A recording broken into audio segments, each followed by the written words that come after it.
अफगानिस्तान में बैठे तालिबानी बस अमेरिका की फौज के हटने का इंतजार कर रहे थे और जैसे ही फौज हटी पूरे अफगानिस्तान पर उन्होंने अपना अधिकार कर लिया।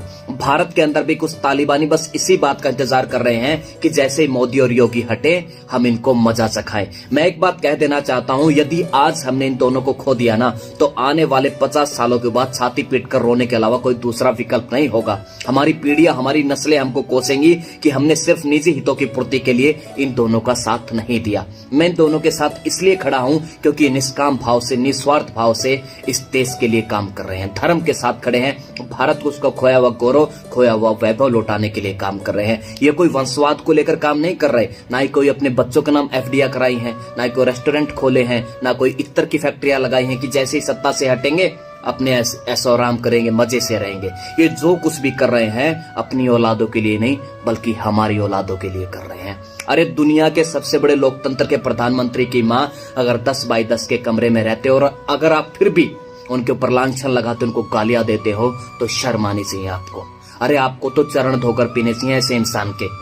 और आज की वर्तमान स्थिति तो मेरे भाई ये कहती है कि हमें एकजुट होकर आंख बंद करके इन दोनों का साथ देना चाहिए और एक प्रतिज्ञा लेनी चाहिए कि जो मेरे धर्म के साथ खड़ा है, मेरे देश के साथ खड़ा है, मेरे रामकृष्ण के साथ खड़ा है, मेरी गाय माता के साथ खड़ा है, उसका हमें साथ देना ही देना है।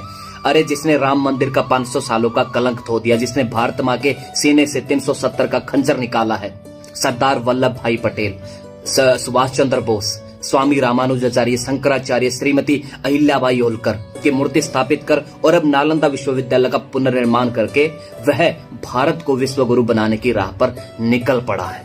और फिर भी अगर आप उनका विरोध करते हो तो मेरे भाई बदकिस्मती है हम सबकी है।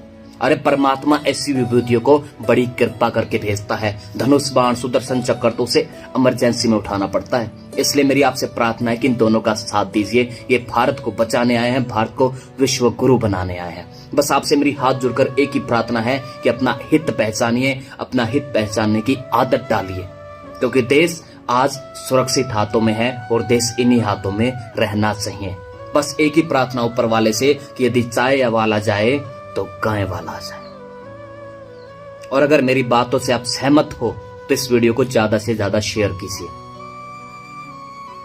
जय श्री राम, जय जय श्री राम।